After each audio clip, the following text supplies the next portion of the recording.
Action. Action. Adam, Action. move your foot or I'll break it. Well, go ahead and Move break it then. Action. He is busy. Action. Will you come here for a second when you get done? Would you please move? 3, 2, 1.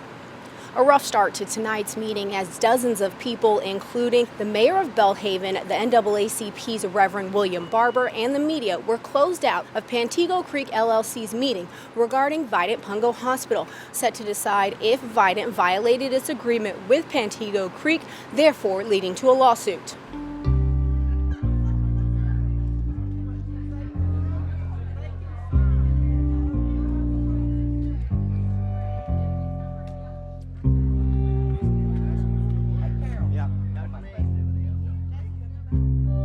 They've closed it to the public, which has never been done. They've always had people in there.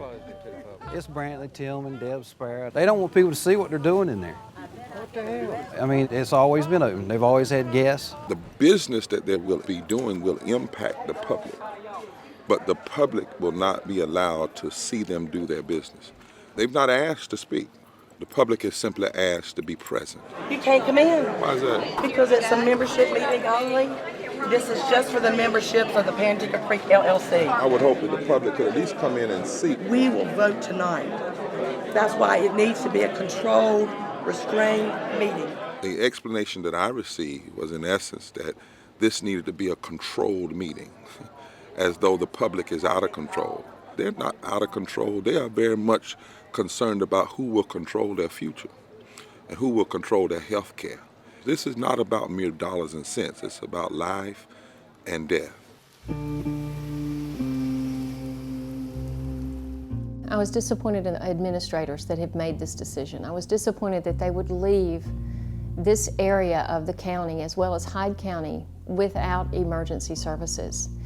If we get right down to it, people will probably die if the hospital closes. I cannot imagine our town and our people being taken care of medically if we do not have a facility that can do the essentials to diagnose and manage these patients. Modification of health care is appropriate, but not eradication of health care.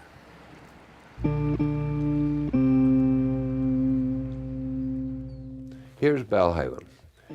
The existing hospital is right here on the western shore of Wind's Gut.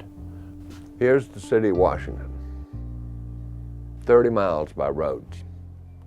From Belhaven to the main part of Hyde County, some 50 miles. That represents a long time because these roads are not good.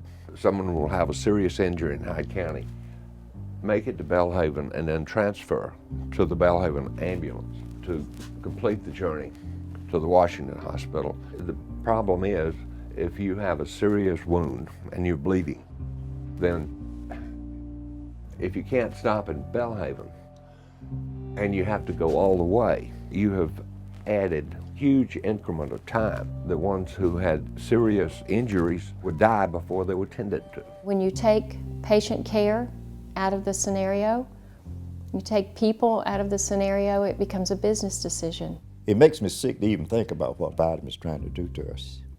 And I feel like we're being mistreated. I'm 77 years old.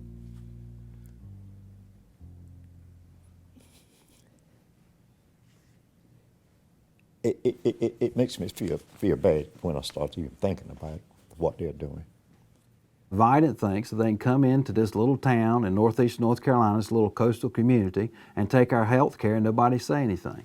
Well, that's not the way it's going to be. If they were in good faith trying to do the best thing, they would be sharing their numbers with us with no reservation because there'd be nothing to hide. It would be like if you had a grocery store in Washington and one in Belhaven, and you knew that the people in Belhaven, if there was no grocery store, they had to go to Washington. Well, if you could get rid of the expense of having a grocery store in Belhaven and send all the customers to Washington, you'd make more money. The reason they're not sharing our numbers is because they're mixing in costs that aren't direct costs to our facility, and they're taking every worst case scenario possible to eliminate our hospital.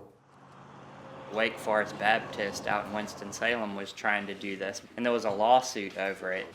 And the confidential business report actually spelled out, it said, we want to move the hospital because The population where the hospital is poor, largely African American and uninsured, and we want to move it to this Gulf community.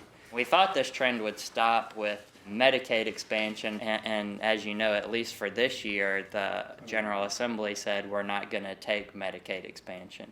So we're going to still see this problem of hospitals wanting to relocate to areas where people are better insured. They are after the dollar.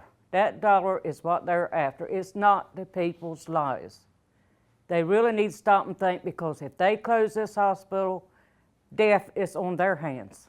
It's by all these children around here. This hospital's got to stay here. All right, here we go. You're not coming in. You're not coming in. Golly. You said it right. John, what's the deal?